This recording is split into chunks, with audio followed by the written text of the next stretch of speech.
Okay, so I was originally gonna make a whole different video, but then this week's update came out. The Fort Pinta Festival.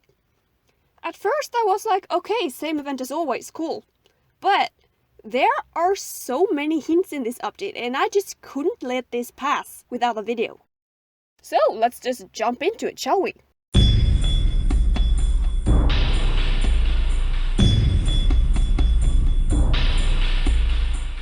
Okay, so let's kick this off with the thing that everyone's been talking about. You may remember at the Midsummer Festival, a lot of people freaked out because this one girl mentioned Jorvik Wilds and Northern Mistfall. Mistfall Lake was also updated not too long ago, so a lot of people started speculating on whether or not they were working on it. I didn't really think too much of it because I was so sure that they were actually working on Mystic Valley. But now I really have to talk about it, because they're for sure hinting something here. Now we have Alonso, the Jorvik Ranger, going on and on about Northern Mistfall. I mean, he straight up says that they're about to clear the way into Northern Mistfall. And who is this old man he's referring to? Gary Goldtooth? Oh, and some people actually said how there was another update to the area in this week's update, and now you can't actually get past Rover's Gap. So, you know, there's that too. But okay, I'm just gonna do a little brainstorm here. I imagine that when we get Northern Mistfall, we're gonna have permanent Jorvik Wilds in the game, and Gary Goldtooth may even settle down there. Cause, I mean, these wild horses are literally all they ever talk about regarding this place. And I will admit it sure does sound like they're gonna release it soon, in which case, my prediction was wrong. Okay, so moving on, Lisa had a lot of interesting things to say, and what got me the most excited was this comment right here. She says how she has a manager now and that they're setting up shows outside of Jorvik soon. I repeat, they're setting up shows outside of Jorvik soon. Not only does this clearly sound like a hint to a future game update, but you know how I've theorized about a Star Academy comeback? Yeah, isn't this a perfect opportunity to reunite with their old band? Maybe there's this quest before she leaves where she's like, I need some helpers on my tour, better call up my old friends, can you go pick them up, Eleanor? And actually, a lot of people have also noticed that Lisa has a picture of her and Kiyomi lying in a box under her desk. And that too is probably hinting a Star Academy comeback. The reason I believe that is because, first of all, the picture is the first thing you see in there, like you can't actually miss it if you look in the box. And the box is tucked away so nicely that they definitely tried being sneaky with it to see if we would notice. And second of all, that picture is old. It's from the second Star Academy comic, which came out in 2006, and they do not associate their game with that anymore. So I find it really suspicious that they put it in there. That Lisa you see on the cover there, I thought I'd never see her again in this franchise, and yet here she is making an appearance in 2020. Coincidence? I think not! And also, why would they even include a picture of Lisa with a character that isn't even in the game? But okay, Lisa also said some other interesting things. She talked about Dia de Muertos. I have no idea if I pronounced that right, but I'm just gonna roll with that, okay? Which is a Mexican holiday she used to celebrate with her mother. In English, it's called Day of the Dead. But the thing is, she doesn't just mention it, she goes on to explain how it's become a very personal holiday to her and her dad, and that it helps them remember that her mom is still with them and all of that kind of stuff. Now, the actual holiday is on the 1st and 2nd of November, so I'm calling it right now.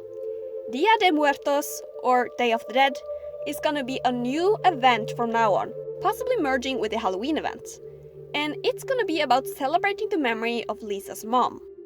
I mean, they have just settled down at Starshine Ranch and made a shrine for her mom, so that's the perfect setup for this holiday, and they're most definitely gonna host it there.